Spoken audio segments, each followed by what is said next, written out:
ask, though, I mean, this is all thrown into sharp relief when the two men are on stage debating, right? And it already feels like, the first presidential debate is set for June 27th. It already feels like the bar that is set for Biden to clear is so much substantially higher than the one Trump has to clear, which is literally, is he alive? Is he standing? Are the words coming out of his mouth? Setting aside what the words actually are.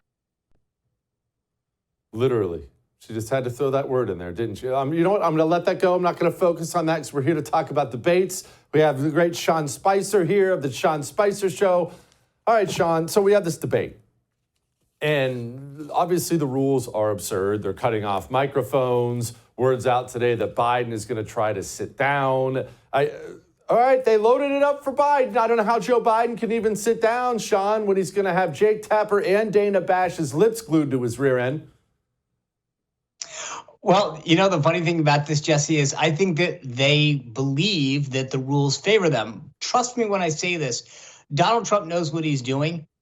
And I have a feeling that everything that they've done will boomerang and end up benefiting him. Okay, explain that.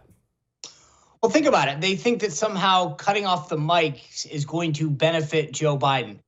The more that Trump sticks to the issues and contrasts the record of him versus Joe Biden, the better he does. I actually think that all of this stuff they somehow believe will benefit Joe Biden. The more that he can stay focused on his record and that it's not a food fight like it was in that first debate in 2020, the better for Trump. The more that it's about issues, the more that it's about the contrast from his 4 years as president to Joe Biden's 3.5, the better. And so if they cut him off because they're interjecting on each other and just stay focused, that's going to benefit Trump. He just gets his points in. Biden gets flustered. The more that the focus is on Joe Biden and he has to stand there and articulate something that's not just a talking point. It's easy for him. Everyone talks about the State of the Union. Sitting there and reading a teleprompter is one thing. Having to respond to Donald Trump in the moment is quite another. I think that he might give a couple one-liners and he might stand up, and that might be a high bar for him to hit. But at the end of the day, him having to respond to Trump, who says, here's my record, here's, tell me about yours. He can't do that. He can't do that. And setting aside the dirty comedy we played at the very beginning of this, isn't it true that Joe Biden does have an extremely low bar? Because everyone can see, Republicans can see, Democrats can see, everyone can see that Joe Biden is half dead already. Donald Trump is sharp. Look, whether you love Trump or hate Trump, Donald Trump is sharp, very sharp, has great energy still. Joe Biden's half dead. So if he just sits up there and doesn't poop his pants on camera, that's going to be seen, or at least it's going to be sold as a win, isn't it? Except I think that Trump can lay out, here's my record, here's what I did on oil production, on energy security, on border security, on lowering taxes, and then go, and Joe, what have you done? And that's where I think the dynamic changes. As I said, State of the Union, all he had to do was climb on top of that rostrum and read out of a teleprompter and stop while people clapped. That's not very tough. But now doing it where Trump will be going back and forth with him is quite another. That's the contrast that this debate permits.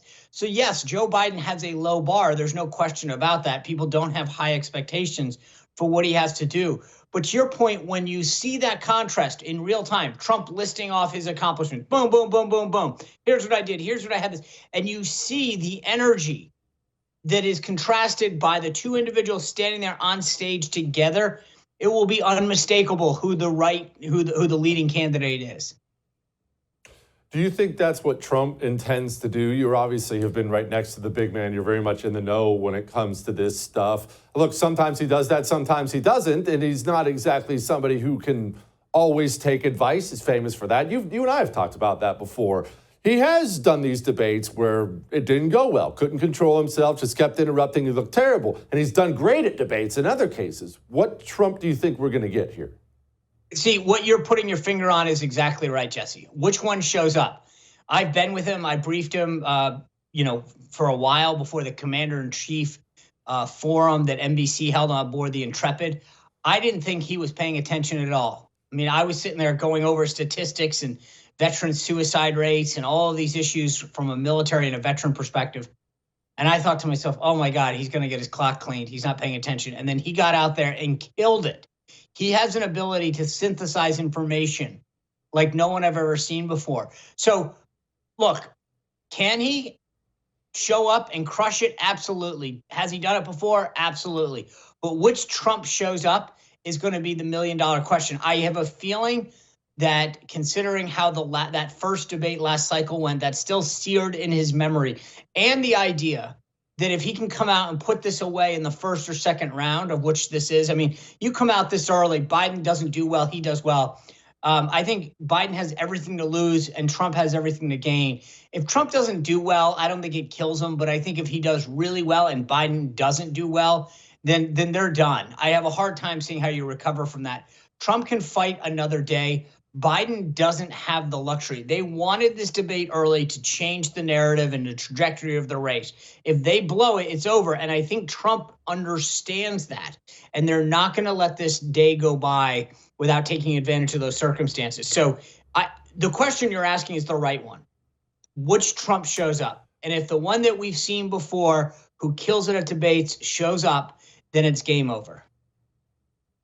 And that leads us to what the Democrats do if Joe Biden doesn't deliver. I honestly, all jokes and everything else aside and what it means for the country, he's really bad, Sean. Obviously, you see it. You talk about it. He's clearly getting worse as people with that condition, whatever his condition is, they don't get better, right? He's not getting younger. He's getting worse.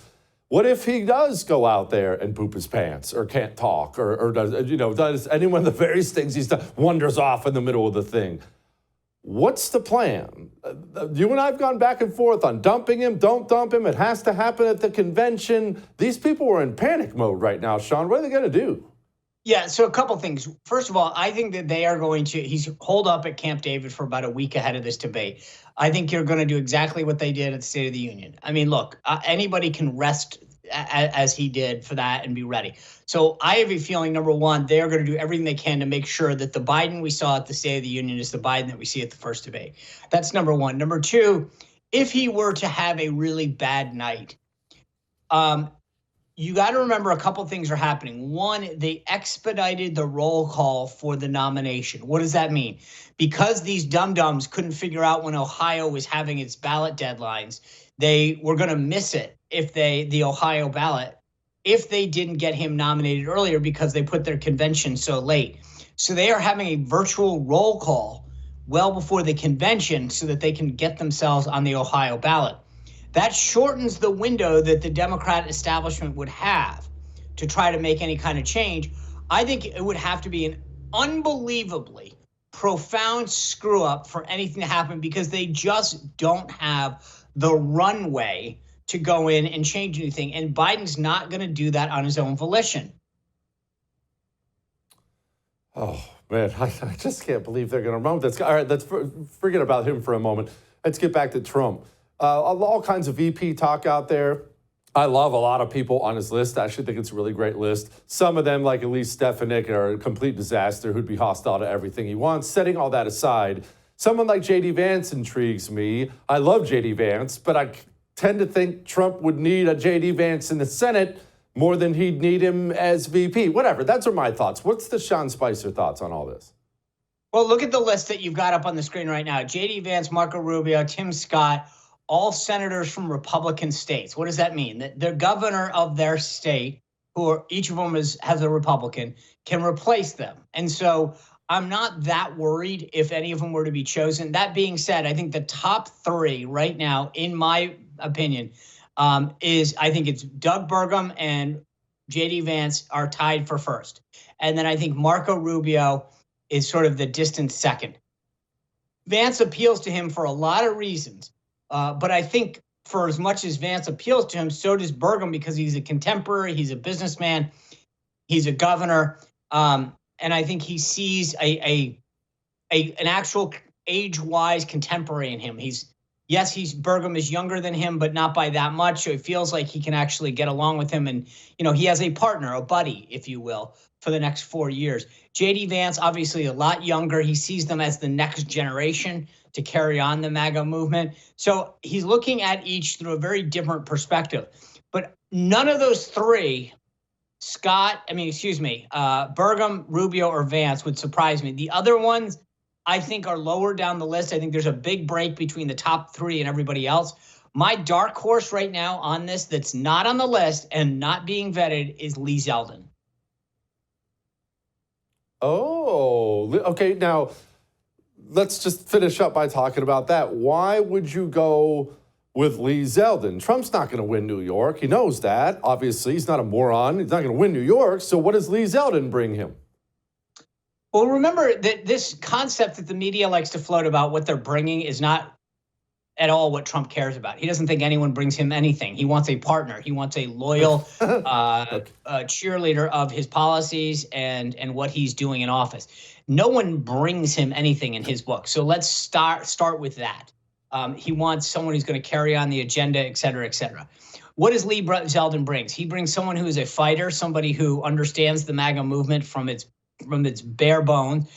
Lee has been loyal to the president. He's done great on TV. He's a prolific fundraiser. He did really well in New York and surprised a lot of people.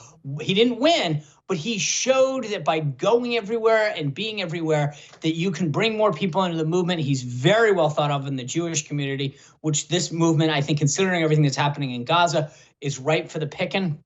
So I think that Lee Zeldin would be someone he looks at as a partner. And remember, this is why I say this.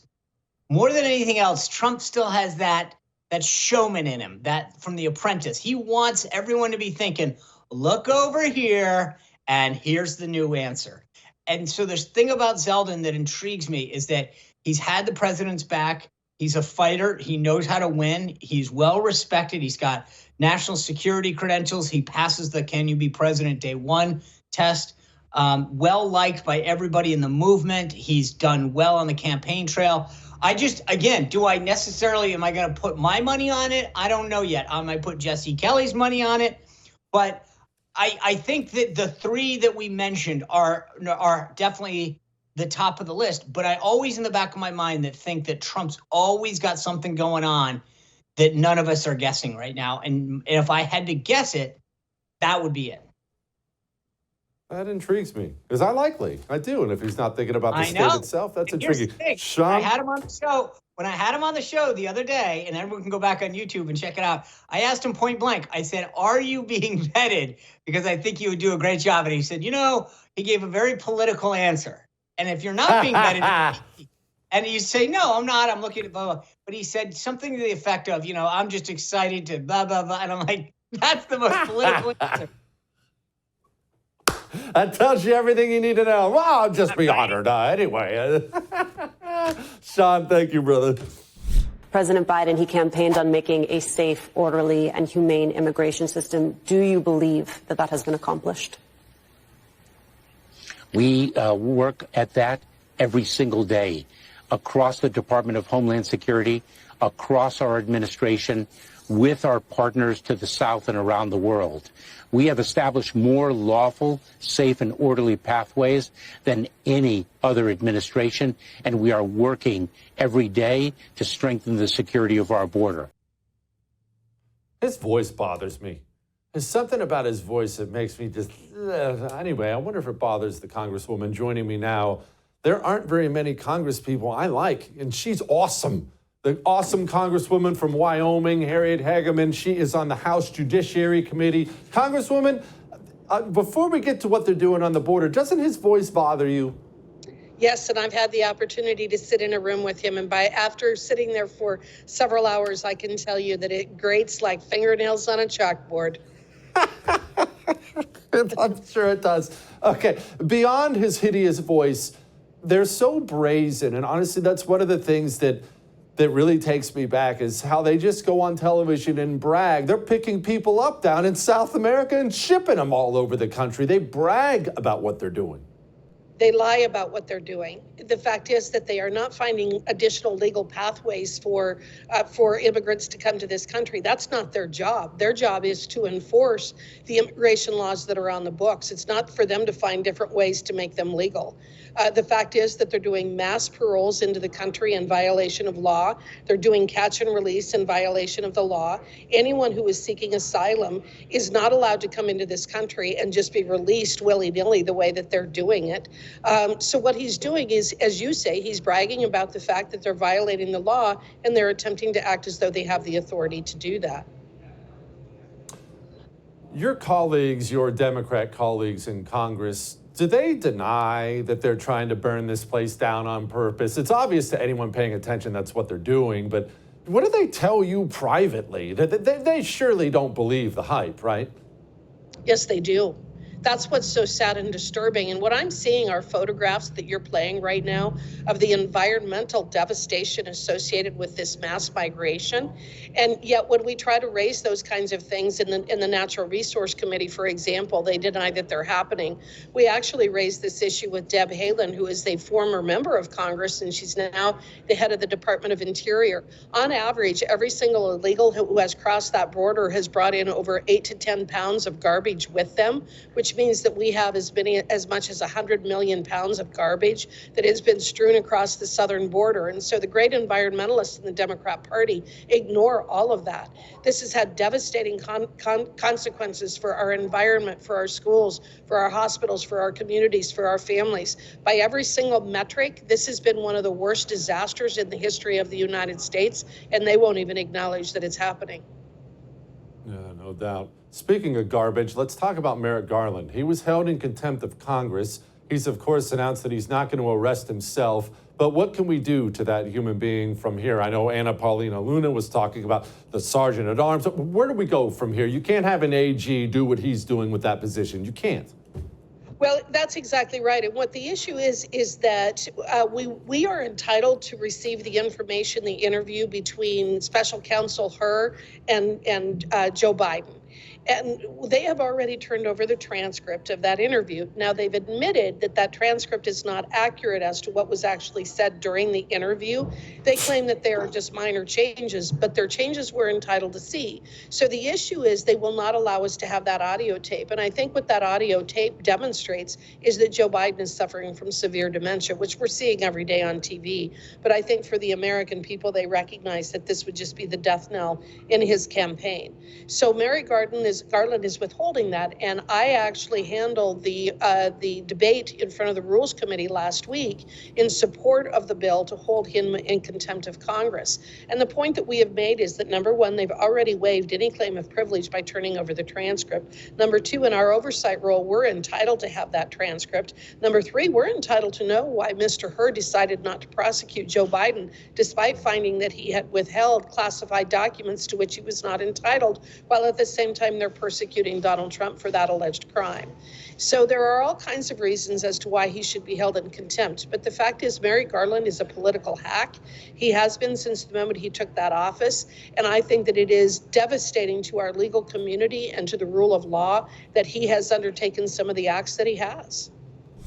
Well, in case you thought it couldn't get any weirder or just kind of gross, doesn't all this tranny stuff just kind of gross? Daily Wire's doing some reporting out there. The intelligence community in the country, well, they're really enjoying Pride Month. You can get free tranny manicures. I'm not exactly sure what they're painting on your fingers, nor do I want to know. The largest pilots union in the country, they don't want to call it a cockpit anymore. I always thought just that was the bar these people went to. But either way, that's where we are as a country. Joining me now, two wonderful people to discuss this insanity. Jim Pfaff, president of the Conservative Caucus, and of course, Keisha King, host of the Keisha King Show. Jim, I don't even know where to begin. What's a tranny manicure? Maybe I should have asked that one to Keisha. I mean, I'm trying to figure out what the functionality is, except to try to abruptly change culture in any way. And I cannot find one reason why we're going to have a safer country through our intelligence operations by making sure people get their fingernails colored a special rainbow color. It's amazing to me. Keisha, it really grosses me out how ingrained this stuff is in society. Obviously, if San Francisco, if Berkeley's going to have tranny day, no, you're not going to be shocked. I'm not going to be shocked. I'm never going to go to Berkeley, nor could I ever get into Berkeley. But the problem is our government, which is way too big, they're the ones promoting this around the world, and we pay for it. It disgusts me. You're absolutely right. We don't, we think that this is isolated. We want it to be isolated, but it's not. This is being ingrained in our culture so deeply. I was on the train in New York City a few weeks ago, and I saw like the MTA has got like the flag, the new trans flag. And it just got me to thinking about flags and what that means. And when we take this on into our country, a flag says, when you are waving a flag and it has been implanted down, it says, I am taking over. I am staking my claim in this land. And that's what these flags mean. It's the BLM flag. It is the transgender flag. It is the new, pro for the Free Palestine flag. All of these flags, and they're under the same banner. Communism. Like, these people are communist. They are not, it's really not about the transgenderism or the Black Lives Matter or, whomever. They will use whomever, whatever they want to accomplish their revolution. And they're doing a good job. You're right. Different fingers of the same dirty communist fist.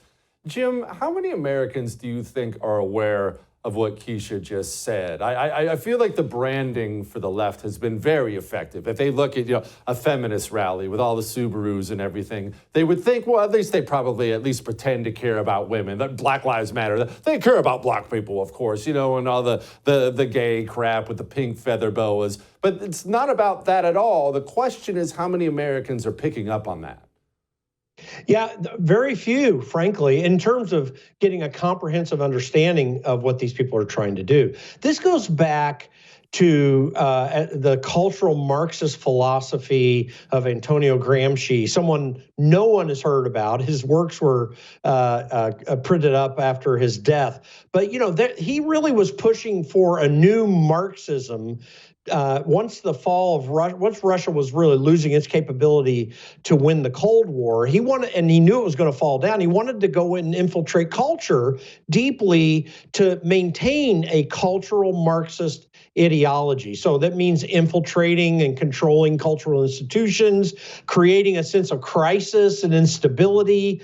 This is the game plan that these people are undertaking, and do not be at all confused by the fact or unaware of the fact that whether it's Rashida Tlaib and AOC and other elected members of Congress and what's going on in your universities, that this is not part of a specific plan. In fact, it's Barack Obama's community organizing as well. I mean, this is what's happening in plain sight, and as you say, not always understood well by the public.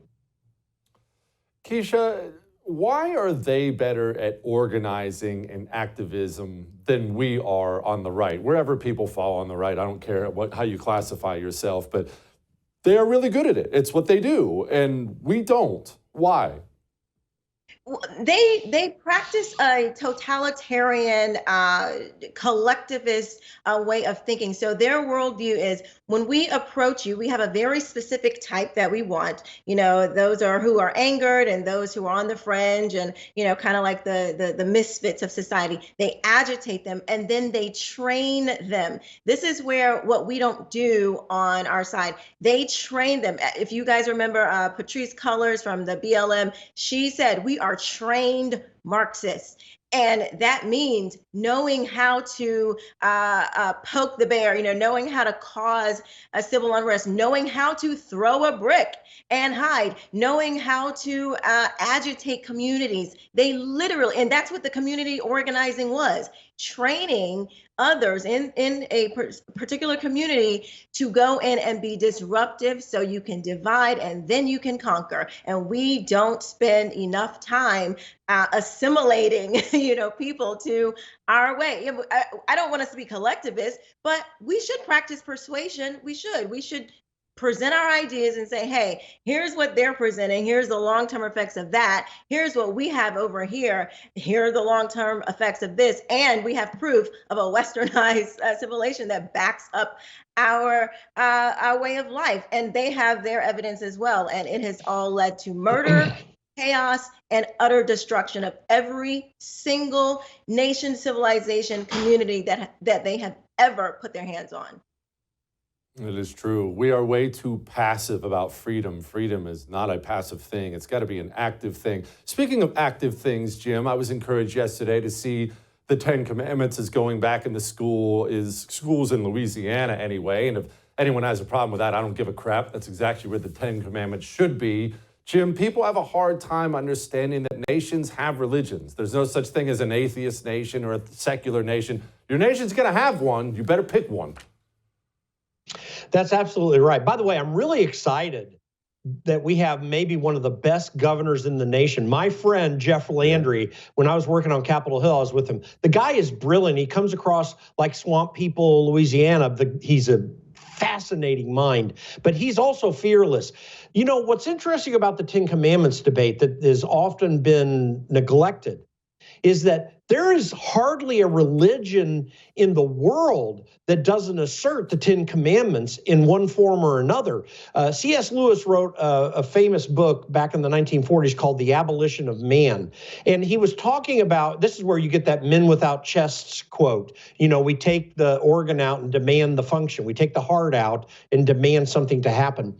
And in the back of that book, he made a very comprehensive review of various religions and their thoughts and teachings on issues related to what's in the 10 Commandments. And you find out, it doesn't matter if it's Norse culture or Hindu culture, various European cultures, and various ones from around the world, even African cultures, they assert these principles. So this is not a violation of church and state. This is actually an affirmation of the principles that we hold most dear. And in fact, on the House floor, if you look up at the top of the House floor, you see all the various lawmakers throughout history. Right in the very middle, in front of the speaker's chair, is Moses, the lawgiver. And Moses is the only face that is a frontal face like this. The rest of them are facades on the side.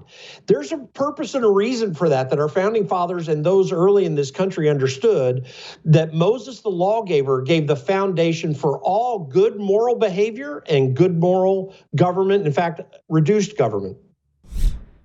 Jill, let me ask you, are we finally digging in on this issue as a nation? I know there's a million Rosie O'Donnells out there, but it does feel like they push this maybe a little bit too far, that all the norms and normas who don't pay attention to this crap woke up one day and they found out that the social studies teacher wanted to cut little Billy's penis off, and they realized that we're dealing with a whole different animal. Yeah. What I'm hearing, and I'm here in California, so you know what starts in California often started many, many years ago and is now finally coming to light across the rest of the nation, with people looking around and saying, what the heck's happening around here?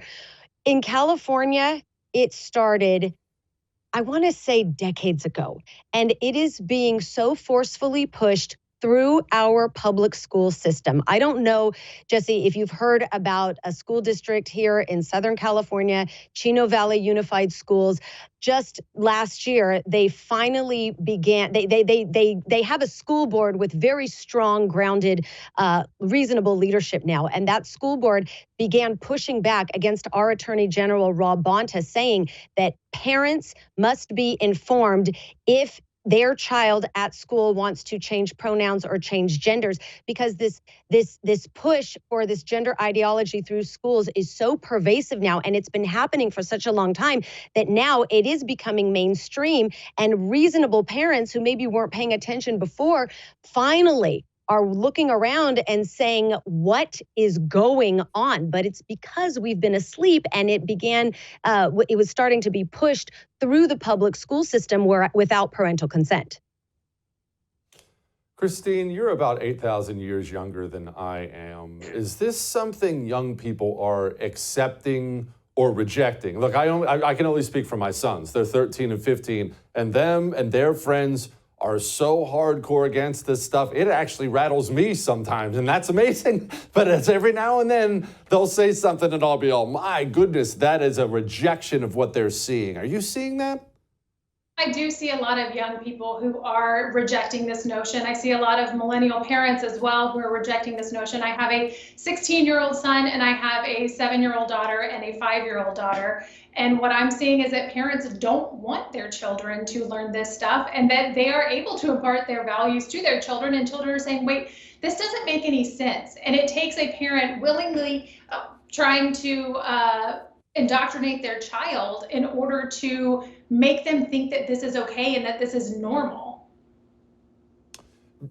Jill, why would a parent want to indoctrinate their child? It's still something I can't get my mind around. Even Rosie O'Donnell and her sick head with the crew cut on it, I'm sure on some level loves her daughter, right? So why would you do that?